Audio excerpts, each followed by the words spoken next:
Louie C. the Mayor checking in. What is going on, my people? Another lovely, outstanding, wonderful, exciting day in paradise. So we got a living legend in the building today. We're going to get to him in a second. Shout out to FloridaKeysEnergy.com. If you have an accident in a bicycle, moped, car, or even out in the ocean, make sure you go local at 302 Southern Street with FloridaKeysEnergy.com. And Dr. B. Boy, there's a lot of stuff going on with Dr. Burrows. He's going to be on the program on Friday. Advanced Urgent Care, Key West Marathon, and Key Largo. Make sure you get your free COVID-19 testing. And finally, after 20 years, I found me a new spot to eat some Cuban food. Paradise Restaurant, 124 Duval Street. Extremely hard to find, but all so good. I'm telling you, I've been looking for about 20 years. Finally got a new spot. So here we are, doing it big out here for the city. What is going on, Mr. Jimmy Young with Code Enforcement? How you doing today, sir? Fine, Louie. Thanks for having me on. Everything all good? Everybody healthy? How you been? I know you got a lot of pressure with this Hurricane 6, Category 6 that we threw at you. Yeah, well, been keeping busy with the COVID stuff, and now all of a sudden the weather's, not looking too good, but... Yep. We're gonna get through it. So please turn on notification right over here. Boom, those of y'all watching on Facebook Live. And for those of y'all watching worldwide on YouTube, make sure you hit the subscribe button right over here. It's all love right now, so we're going to make some things happen. So, Jim, a lot of people don't know you from Adam. So can you give them a little history of what's going on with you and your background in Key West? Well, Louie, I retired from the Broward Sheriff's Office up in Fort Lauderdale after 21 years. In 2003, came down here and got a job working for the city attorney at the time, doing investigations. And after about a year or so doing that, they offered me the job of managing code enforcement. And I've been doing that since 2006, full time. Okay. And code enforcement does not always bring good news. So it's a challenging job. And like I said, it's hard to please a lot of people. I got to be careful here on this window. The other day I had 2 commissioners pop up over here that was down the street. Now some girls that pulled up. We didn't script this is live or whatever, so I'm going to stay focused on what's going on. We got some people coming in. Doris Arnold, shout out to Arnold's Towing in Stock Island. I used to say Stock Island is in the future, but Stock Island is in the moment right now. The next future is a marathon. Andy checking in. Pamela Hersey, look, I got the mask on. Mr. Young's got the mask on. So all love right now. We masked up. So Big Jim, speaking about masks, can you lay down the mask up initiative bylaws for everybody to make sure that everything is clear? Because there's a lot of misinformation today. I promise you after this show, and any questions that you got, please answer. This will be the time, because where I come from, we got to get down to meats and potatoes and facts, not fiction. So can you break down the mask up law, please? Yes. Well, basically, the newest directive has instructed everybody to wear a mask as long as you're not in your residence. There's 2 exceptions. A bride and groom during a wedding ceremony don't have to wear it when they exchange vows and have photos. And then the other one is for musicians. Musicians were required to wear a mask while performing on the stage. Now, as long as they have plexiglass in front of them, they can either have the plexiglass or wear a mask. Okay, so that's new. So let me get this right, because I had this as one of the questions. So if you're a musician in Key West, you do not have to have the mask on. You can have the plexiglass in front of you as long as you're 10, did you say 10 feet? Yes, sir. 10 feet. 10 feet away. Okay, all right. So that's great news, because it's hard. See, I'm fighting through this to try to talk to this. It's fine. Like after this, I got to go do a whole hour of production on a radio station. So every time I talk through this, it's a challenge. But like I said, we're not CNN, we're not MTV, so we don't have the wide lens. But we get in there to the bells and whistle. But in the meantime, we're gonna keep everybody safe and have a mask on and make sure we follow the guidelines. Because at the end of the day, Jim, people's job is very simple. Make sure they arrive alive. Like back in the day, you used to have 3 minutes pains to a passing soul. You got to have patience. So this is day to day. We used to say we were in a movie. Now we finished the movie. Now we're into Netflix episode 5. And the good thing is, me and Dr. Burrows have been working on this for a long time. And now we're trying to find out how to get out of that, just sitting on your hands for 14 days and actually treating some people. And we had some good success. Chris Valdez, class of 1986. You know that gentleman, Chris Valdez? Of course I know Chris. Chris is a character. He was a center fielder back in the day. Chris introduced me to Key West High School baseball, hired me as an umpire. That's right. And listen, umpires. That's where I first got to meet you. Yeah, I probably screamed a lot back then. Huh? You did. Yeah. And, you know, we don't let them umpires off the hook, but, you know, umpires, they don't pay much. They pay, you know, I think coaches are 10 cents an hour. I think umpires like 8 cents. Right. So I tell people, hey, if you don't like it, just sign up for the calls. But we're going to get to that 12th state championship.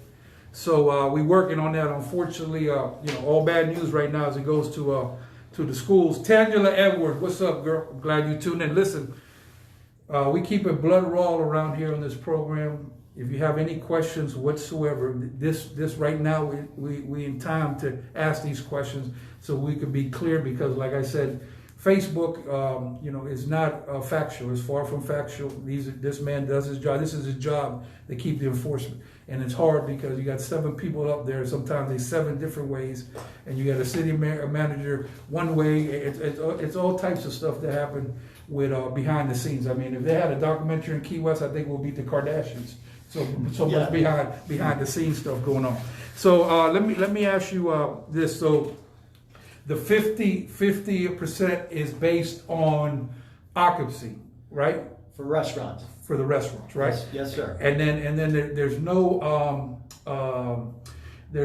amount on outdoor seating, but you still have to have the 6-foot separation. You have to have 6-foot separation, and the new caveat is, or you can have a hard surface in between tables. Such as a plexiglass. Correct. Because a lot of people don't know there's no what do you call it?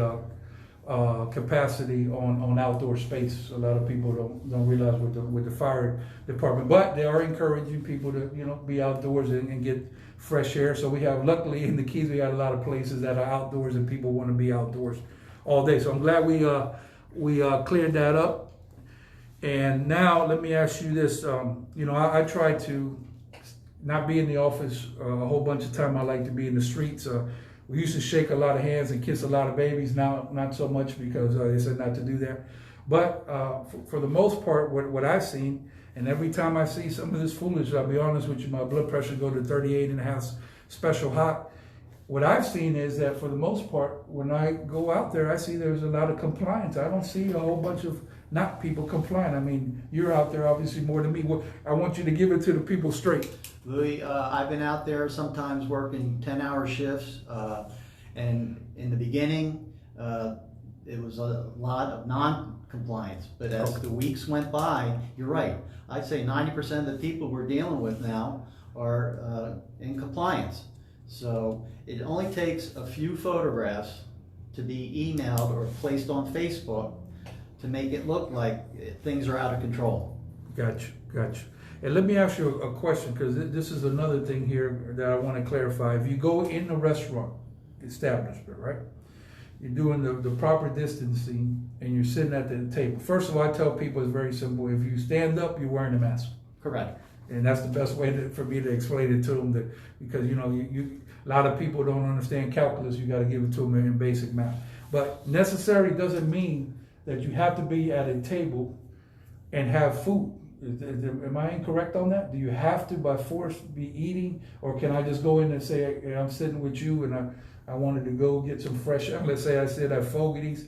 Can I have a Bud Light with you and not have something to eat? Is that what the directive says? Is eating or drinking is allowed as long as you're seated at a table and you're either 6 feet apart or you have the hard surface separating you. Gotcha. Okay. So basically, you don't have to have food. You could drink, but most people go into restaurants. Obviously, they're going to eat something. But like I said, I know some places we're actually encouraging people to eat, just to go above and beyond, which is a good thing, because like that, you know, it's you go there and you see a visual, and then you might come at a time where it might be 4 tables and everybody's drinking. Now, I'm very good with being flexible with people on both sides, where it's law enforcement and citizens. But I don't have a problem with my people getting their balls busted the way as it should if they're not in compliance and they're trying to circumvent something, causing other people that are doing the best they can. So I think, in my opinion, we talked a little bit about this off camera, that when a situation like this happens, not only code needs to come, I think every jurisdiction should come out there because people are trying to get around stuff, and this is not appropriate. By getting around stuff, what you do is you're liable to have somebody die because of the COVID. I think this is unacceptable.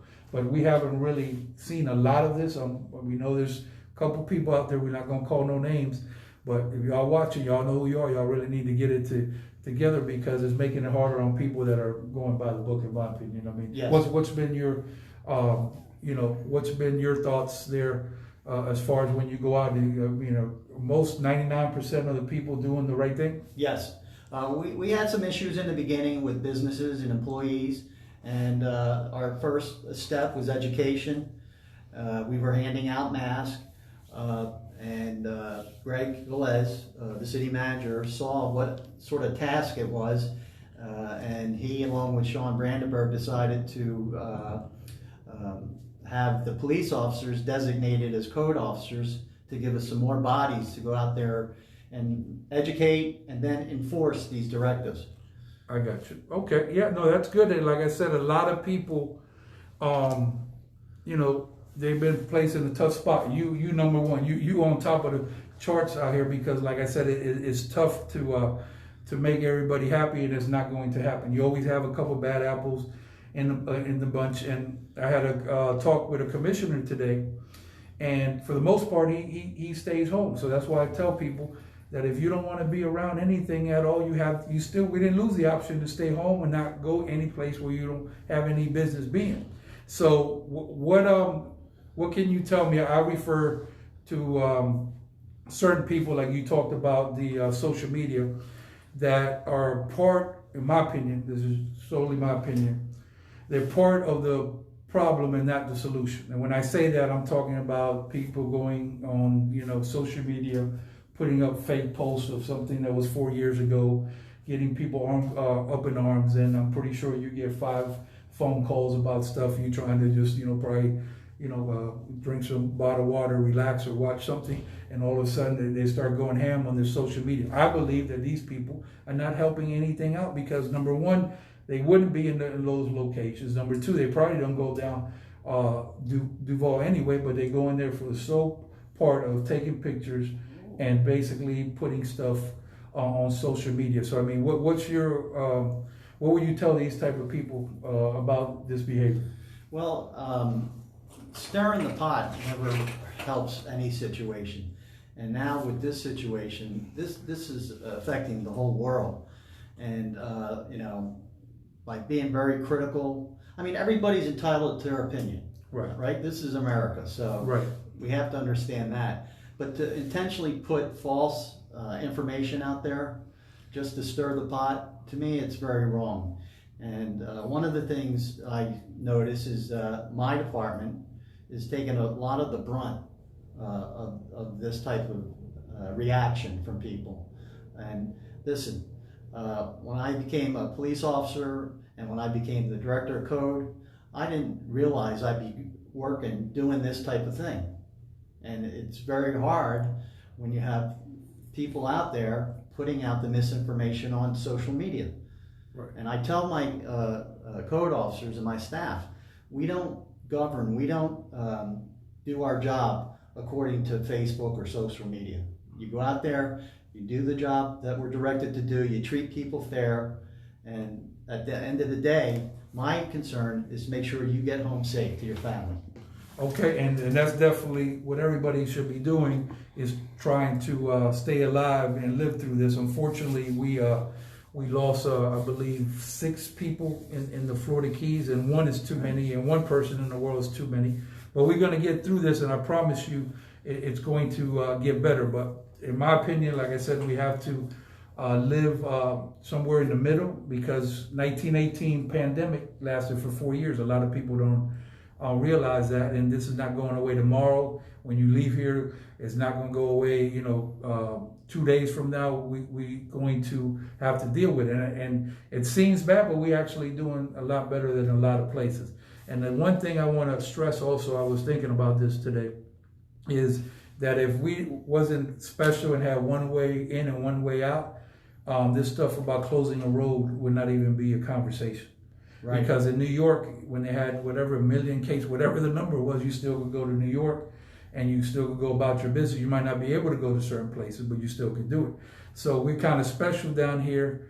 So we're lucky we have that, but let's not take advantage of what's going on, because as you know, we've been shut down since March 17th, St. Patrick's Day, and then we briefly got a reprieve, and then, you know, the governor shut it down. And, you know, a lot of people are saying, well, that's compromise for the bars from the county at 11 o'clock. I said, no, the compromising stuff is over already. We compromised by having bars shut down. It's enough compromise. We're going to have to live with this thing. And young people really have to get it that this ain't the time to be partying, turn up. I'll tell you, I promise you, I'll tell you when the time it is, not right now. Please hit the notification buttons right over here. Those of y'all watching worldwide on YouTube, hit the subscribe button. You know this young lady, this is the #1 compliance. You're #1. She like 1.5. Spring rice, spring training. Yeah. I know Spring very well. Yeah, Spring is on top of the game. She's helping out with giving me information, and we pass it along to her, and she gets the message out. Yeah, I stay with Spring on the I's and T's dotted. I like to know the law, and she saved me plenty back in the day when we was at the Epic, to make sure we had to go. If we had 7 things we needed to do, we would have to be at 17, because we definitely was on the other side of the fence. So Spring, you know, they say they got spring training just happened. As far as I'm concerned, you the real spring training. So anything with compliance to make sure your food and bar bylaws are in order and within the state, make sure you check out spring training with Ms. Spring Rice. Thank you so much, Spring, for all the love. So let's talk a little bit about football, because, you know, we can't keep it all rough. So in 1972, there was one team that was perfect, led by Don Shula. The Miami Dolphins. I heard you were a big fan, and you did not give up your season ticket. So what's going on, my man? I don't know. What's wrong with me, Louie? I kept the season tickets this year. You did good. I'm concerned about next year. I'm just a big Dolphin fan. And it's strange, because I grew up in the Northeast in Philadelphia, and like the Eagles, but I always had a soft spot in my heart for the Dolphins. Got you. So when they went undefeated. The only one to do it. Yes. And we went back to back, right? 73 we won? Mm-hmm. Yep. And what do you think about the draft this year? Man, I was so excited. We got Tua, and we got some good drafts and pickups and free agency. It's just now, it's like, okay, when are they going to start playing? Yes. And hopefully we'll follow suit with the 305 Dade County Miami Hurricanes, because it's all bad news there. Spring Rice says, thank you, Louie. Spring training is just not for baseball. Very nice compliment. Spring, you're on top of the game. I don't care what they say about you. I'll write in my book. Jim, unfortunately, I heard we lost some people to code enforcement. Like you had said, you know, a lot of people didn't sign up for this, and it probably was very hard. Do you want to elaborate on that? Well, I had one code officer. They resigned. He wanted to move out of the Keys and wanted to be closer to his mom. And, you know, I can't fault the guy for that. And, you know, like I said, we never anticipated something like this happen. It's like when you're dealing with a hurricane, you know it's going to be over. Yes. It's like you said, unpredictable. It could be a year, unpredictable. Yep. So. And like I told Channel 10, they asked me, well, so what are your thoughts here about Key West handling hurricane? I said, we got a gentleman named Gregory Velez in the city of Key West. Let me be clear, the best people living to handle a hurricane. So I thought, you know, everything is good to go, because we know what was coming. We know the season's coming. Like right now, there's some things brewing out there, so we ready. One time, we had 4 evacuations in a year, back to back. And a lot of people didn't leave on the 4th time. I said, man, I go by the playbook. Playbook for me says, I ask you, hey, listen, and I don't argue with my family. I just ask them 2 questions. listen, are we in the category 1 or above? If I get yes, number 1, I said, are we in the cone of concern? If I get 2 yeses, I don't argue. I said, start packing your stuff. Now, they threw a hard curveball on the last hurricane with so much craziness going out through all the state of Florida. What was that, Wilma? Or which one? The last one? Oh, Irma. Irma. I mean, that was incredible because the whole state of Florida got hit. Was bad. And there was one thing that came on the newscast on an update, because they update every 3 hours, that said you almost was out of cone. So I thought, man, we could make it. Now, I'll be damned if that came back. Every time it had to go over. Right. I actually went en route to Marathon, and I seen that report. I said, man, I'm going to just go ahead and relax and see what happens. And when I had to break the news to the family, I said, listen, I hate to tell y'all this, but we're going to have to truck it again, US 1 North. But we had to take that chance because the gas stations were overflowing, so it's crazy. So hopefully we'll get a little pass from God, because God controls this, and we won't see any evacuation here because we got our hands full here with what's going on. And you had mentioned when things get tough for me, and I think it's really bad. I think about Greg Velez and Patty McLaughlin. They haven't been in the job for a year yet. Yes. And they got to deal with this. And I think they've been doing a great job. It's very tough, and like I said, nobody is trying not to do the right thing. So me, I've been critical of certain politicians, but I respect them, and I know it's a tough job, and this is unprecedented. Like I got people I notice, I'm from the streets, that they tend sometimes to shy away from me when they see me, because they might think of perception or something, like I'm in a movie or something, I'm turned up or whatever, but I don't get mad at those people. Those people are really scared. But leadership cannot reflect being timid and scared. You got to lead, and even though you're feeling something, you can't really show it, because if not, other people start to get nervous, and a lot of people are nervous, and rightfully so. A lot of people have parents, older people, and it's unpredictable. Every day we could leave here 2 hours and had a breakthrough that came out of left field. We don't know what's going on. Nobody planned to live in a time of pandemic, especially in 2020. I'll be damned if we ain't prepared again on a national level from this experience that we have here. And unfortunately, by force, we have a playbook in Q. I don't think we'll see another one, but the world's so crazy, you never know.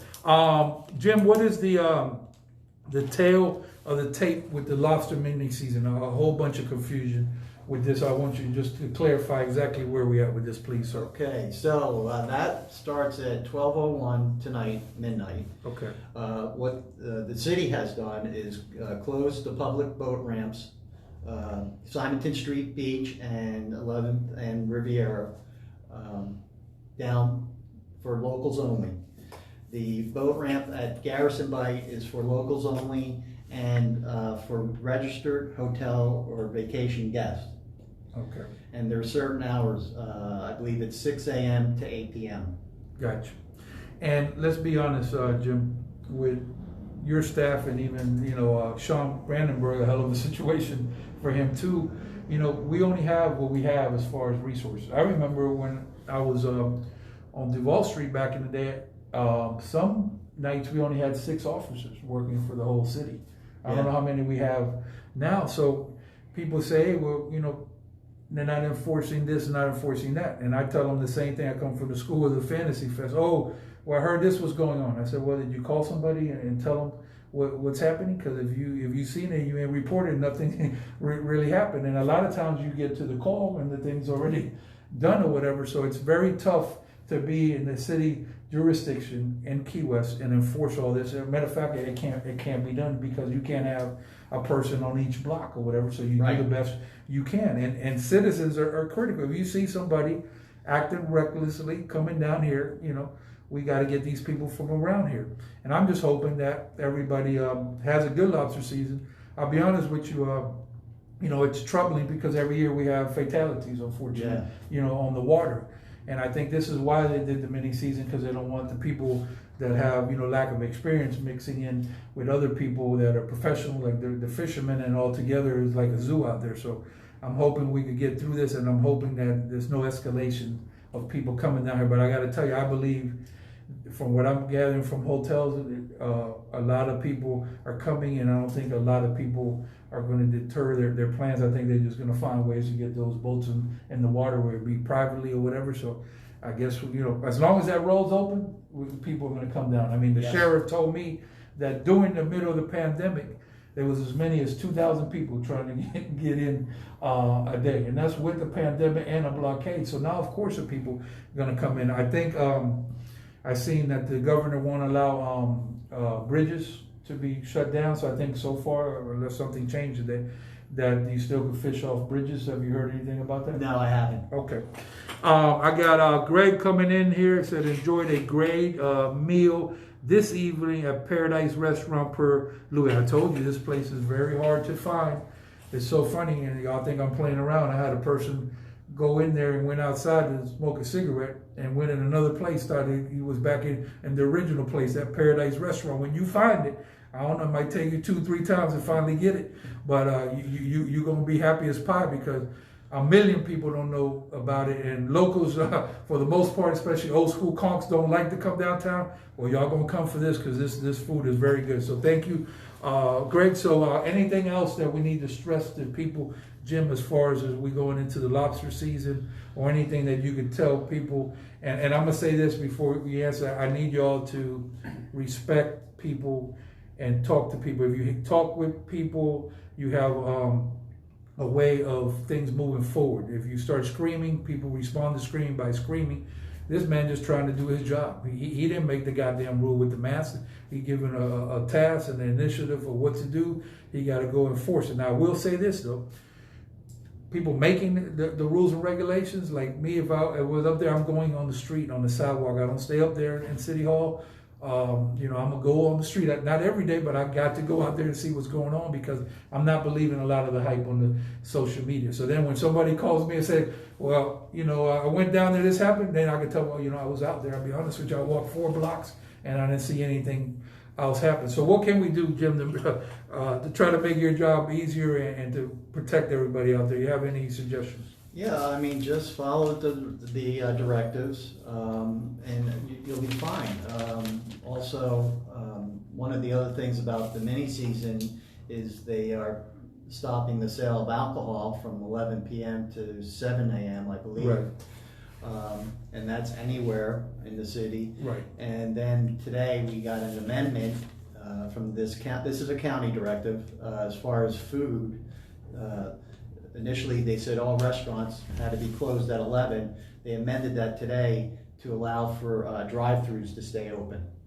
So drive-through, okay. All right. Well, you'll be able to get something to drink. Something to eat. But if you're drinking, you got to figure that out on your own, because 11 o'clock they shut down. And I'm not happy with that, but I'm not going to get into it. But it is what it is, and that's the law, and you got to follow what they give you. And it's not to punish anybody, but it's to prevent people from gathering. That's the whole reason these directives are coming out. And speaking to the mayor and some commissioners, they don't want to have to close us down again. And everybody, if we just follow the rules, we won't have to.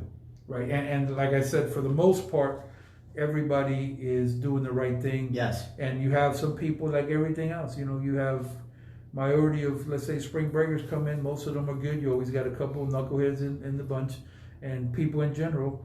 And I understand. I just want tours to come back after, after this is over with, because, you spend thousands of dollars down here. Mm-hmm. Then you come out here, every corner you turn, somebody's not pleasant to you or whatever, then you won't come back. And then you'll say, wow, how did we ran all these people off? Because people work hard for their money. They could go anywhere in the world. So I just think that, running on the way, what I call scared side, is not good, and running on the buck wild, reckless, turn up side is not good also, somewhere in the middle. But this COVID is not going to go away. And I really going to tell you that the peak, like New York, you heard Governor Cuomo that was on TV every other hour, and you don't see him on there no more, because he hit a skyrocket peak, like Fat Joe, all the way up, like the rapper says, and then it came on the other side. So we quite have not got to that peak. We're probably far away from that peak, but we're going to hit a peak, and there's going to be some days that we're going to set some records, And there's going to be some days, there's going to be people in the house, but eventually, I'm thinking from what the health people tell me, that we're gonna get out of this and come on the other side. But if we don't work together and people don't come together doing this, if you can't come together doing this, I don't know when you come together, because this is something real serious. Like I said, we're in Netflix episode 5 Yes. of the situation. What kind of feedback have you gotten from tourists reference to mask regulations when you encounter these people? I mean, is there a lot of pushback, or people pretty much Not a comply? lot. Most of it is they didn't know. That's good. Okay. A lot of the responses, oh, I didn't know I had to wear it outside. Okay, that makes sense. Some of them, they'll tell us, well, we don't have to wear a mask where we're from, and so we'll give them a mask. Yep. So it's, like I said, education. It's a very few that push back, and they feel like they don't have to wear it, and they don't want to wear a mask no matter what. So Yep. that's when it's time for You gotta flex your muscles. a ticket, and sometimes it's risen to having a police officer come in and take some action on their side of it. So, Yep, you got to. but that's been very few. And I'm gonna tell you this. We're in paradise. You're welcome, sir. We're in paradise, so we tend to think that we're immune from everything. We're kind of part of the United States. If you go on the map, some of y'all watching from Miami, y'all think you're at the bottom. You're really not at the bottom. If you go all the way down here, one way in, one way out. So we kind of think we're immune on stuff, but we're really not. And we have to basically follow the rules like everybody else. And for the most part, like he said, people are complying, but you always could run into some people that just not going to buy in the program. And then we have those protocols. Like, for example, we have a lot of people don't understand we do have an open container law just in general. But we don't Right. go out. We don't go out there and arrest people every day. That's made as a component. So if somebody is doing something wrong, we could use that when we need to, and that's worked out well. That's So- like a tool in your toolbox. exactly. You don't always have to bring your hammer We out. have to keep the character of the keys, and I think like we talked about this off camera, the approach also, because like I Yes. said, for the most part, you have people just like any other job, they gun ho. Then you have some people that are probably too lax. Somewhere in the middle is good. And the main thing I would say about that is common sense. If you have to adapt to the situation, because even though it's in the statute, you have to work with people on certain situations. The last thing we want to do is somebody wear a mask and die of a heart attack because he was trying to follow the law, right? So Right. that's the way I see it. Also, a lot of misinformation on hotels, and I'll be honest with you, I haven't heard anything negative at all about hotels. I mean, have you run into anything? We haven't had any issues with the hotels. The recommendation came out from DVTR. Hotels, they were recommended at 50% occupancy, but it wasn't, they have to. Right. So, And what's been and going? they're pretty good at policing themselves, to Right. be honest with you. Yeah. Because, hey, it's their reputation on the line, Right, and they don't want to have a situation where somebody is sick there, then it's a Right. problem for the hotel. That's a lot of money lost their revenue. So the tail of the tape is with this that we really are having trouble reaching our levels in hotels at 100%, right? So even if we want to sell 100%, this I mean, like I said, I hate to say this, but this is probably the lowest we've been on hotel prices because of what's going on with the pandemic. Oh, yeah. And like me, I have family in Miami, but I'm not really trying to be in Miami as much as I love 305 Dade County, unless I have some purpose of going there. Why would you go into a hotspot? And this is the thing I tell you, is that if you have no business going into places, don't go. Like, for example, I don't go to places generally that's extremely crowded on my off time and have a meal. So I'm not going to start now because I don't do it even without the pandemic because I don't feel comfortable. See, sometimes me and my man here, who is Mike Knowles, go somewhere. We might be the only two people sitting, and we sitting all the way. We keep it gangster, so we got to keep our eyes on that door to make sure nobody comes from the backside. So we sit away from everybody, and that's a good feeling. And outdoors is I know good. that feeling. Yeah. so it's serious. So all love right now. Hit the notifications right over here. And those of y'all watching worldwide on the YouTube channel, please hit the subscribe button. Thank you so much for tuning in. Anybody want to sponsor the show, make sure you inbox us. We're going to take care of you. We are getting thousands of people viewing every day, so it's all good. Also, Where's the Party Key West? Any musicians? I know it's a struggle out there. You want to put your schedules out there on the Facebook page on where you guys are playing. It's all love. And now we lifted the restrictions for entertainment on that site. So you can put anything you want out there and just promote whatever you guys are going on. So, Jim, that's basically the meats and potato. I think I covered everything. Did I miss anything that we need to tell the people? We good? No, we talked about the rules and the Dolphins. We're good. Yeah. Miami Dolphins look in support of the Marlins today. Yes. You know, Marlins going through a little stuff, and this can happen. Very contagious stuff. Stay hydrated. You know, drink water, boost your immune systems. Don't be around people that even look like they sick. Do the best you can, and that's all we could do. Louie C. the mayor out here, backed up by code enforcement, city, Key West, all love. Put some respect on Jim Young's name. Holla!